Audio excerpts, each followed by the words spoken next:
नमस्कार दोस्तों, पीसीएस पाठशाला में आप सभी का स्वागत है। यह खंड शिक्षा अधिकारी का 143वां भाग है और इसके पहले आप लोग को कुल 142 टेस्ट सीरीज मिल चुकी है।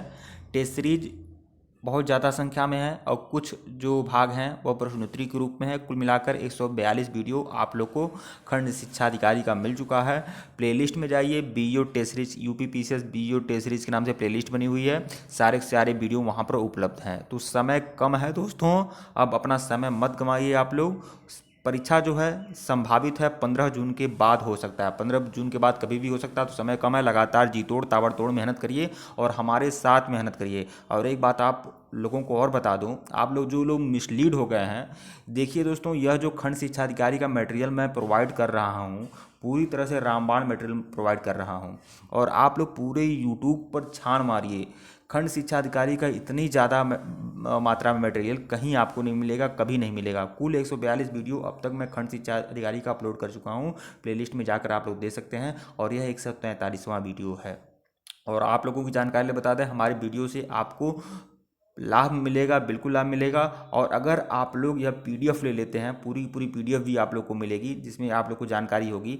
11,000 क्वेश्चन की रामबाण टेस्ट सीरीज मिलेगा और 3600 क्वेश्चन की रामबाण टेस्ट सीरीज मिलेगी। 11,000 क्वेश्चन की जो रामबाण टेस्ट सीरीज होगी, इसमें हिस्ट्री के, ज्योग्राफी के, पॉलिटी के, इकोनॉमी के, कंप्यूटर, आविष्कार, कला विज्ञान, कला संस्कृति सारा समावेश होगा। मतलब यूपीएससी की कुल 15 प्रतिष्ठित पुस्तकों का सारगर्भित समग्र अवलोकन होगा 11,000 क्वेश्चन की रामबाण टेस्ट सीरीज में।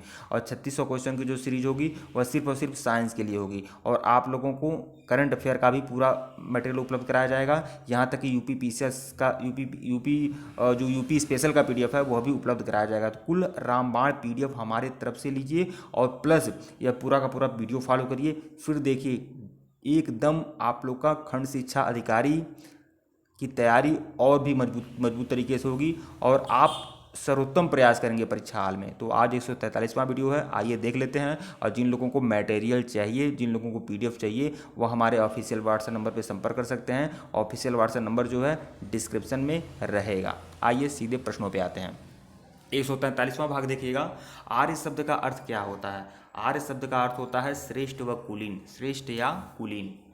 प्रश्न नंबर 2 देखिएगा, आर्यों की भाषा क्या है? आर्यों की भाषा जो है वह है संस्कृत। आर्यों की भाषा जो है वह संस्कृत है। आर्यों का मुख्य व्यवसाय क्या था? पशुपालन एवं कृषि। आर्यों का मुख्य व्यवसाय क्या था? पशुपालन एवं कृषि ही आर्यों का मुख्य व्यवसाय था। प्रश्न 4 देखिएगा, आर्यों ने सबसे पहले किस धातु की खोज की थी?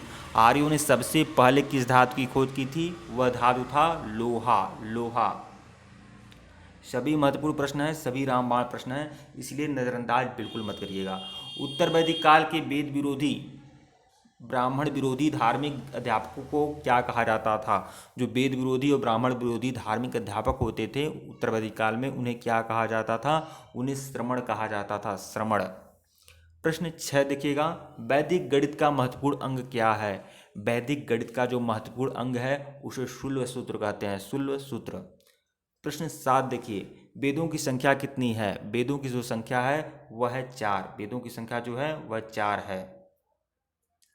प्रश्न 8 देखिएगा, सबसे प्राचीन वेद कौन सा है? सबसे प्राचीन वेद जो है वह ऋग्वेद है। सबसे प्राचीन वेद कौन है? वह ऋग्वेद है।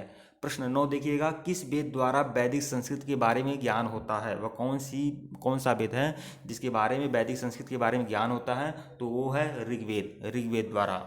प्रश्न 10 देखिए, भारत के राज चिन्ह में लिखा सत्यमेव जयते किस उपनिषद से लिया गया है? भारत के राज चिन्ह में लिखा सत्यमेव जयते जो है वह किस उपनिषद से लिया गया है?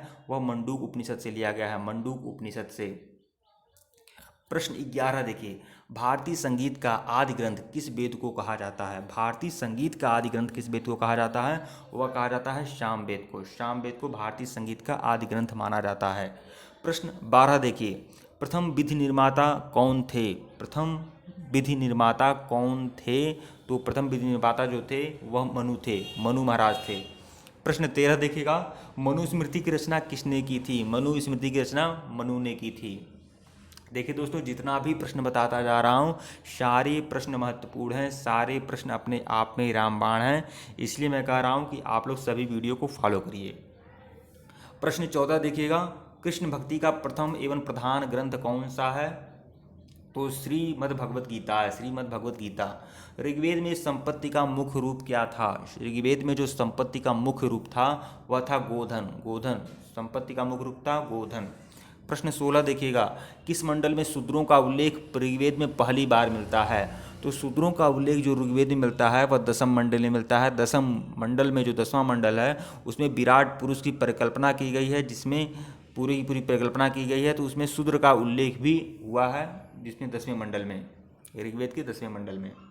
प्रश्न 17 देखिएगा, पुराणों की संख्या कितनी है? पुराण कितने होते हैं? पुराणों की जो संख्या है वह 18 है। देखिए दोस्तों, अगर आप लोग को लग रहा है कि मैं बहुत जल्दी जल्दी बोलता जा रहा हूं, तो YouTube पर इस प्रकार की सुविधा है, आप लोग मेरी आवाज़ को स्लो भी कर सकते हैं, मतलब कि हमारी आवाज़ अगर स्लो भी कर सकते हैं और तेज़ भी कर सकते हैं, मतलब जो स्पीड है बोलने की स्पीड वह कम या ज़्यादा कर सकते हैं। देखिए प्रश्न 17 हो गया। प्रश्न 18 देखिएगा, वैदिक धर्म का मुख्य लक्षण किसकी उपासना था? वैदिक धर्म का जो प्रमुख लक्षण था वो किसकी उपासना था? प्रकृति का, प्रकृति का। प्रश्न 19 देखिएगा, किस देवता के लिए ऋग्वेद में पुरंदर शब्द का प्रयोग किया गया है? तो इंद्र के लिए पुरंदर शब्द का प्रयोग किया गया है, इंद्र के लिए। प्रश्न 20 देखिएगा, शूल सूत्र किस विषय से संबंधित है? शूल सूत्र जो है वह ज्यामिति से संबंधित है, ज्यामिति से। तो यह कुल 20 प्रश्न थे और यह 20 प्रश्न जो थे बहुत ही महत्वपूर्ण थे खंड शिक्षा अधिकारी के लिए, यूपी पीसीएस के लिए, एमपीएससी के लिए, आरपीएससी के लिए, बीपीएससी के लिए, किसी भी परीक्षा की दृष्टि से हमारी यह सामग्री आप सभी के लिए रामबाण होगी। तो यह 143वां वीडियो था, खत्म हो गया। इसके पहले का वीडियो नहीं देखें तो प्लेलिस्ट में जाइएगा, और हमारी जो खंड शिक्षा अधिकारी का संपूर्ण मटेरियल है, अगर यह संपूर्ण मटेरियल प्राप्त करना है आप लोग को, यहाँ तक कि अगर यूपी पीसीएस का भी संपूर्ण मटेरियल प्राप्त करना है, तो आप लोग हमारे ऑफिशियल व्हाट्सएप नंबर पर संपर्क कर सकते हैं, उसका जिक्र डिस्क्रिप्शन में रहेगा। ठीक है दोस्तों, वीडियो को लाइक और शेयर जरूर करेगा। धन्यवाद।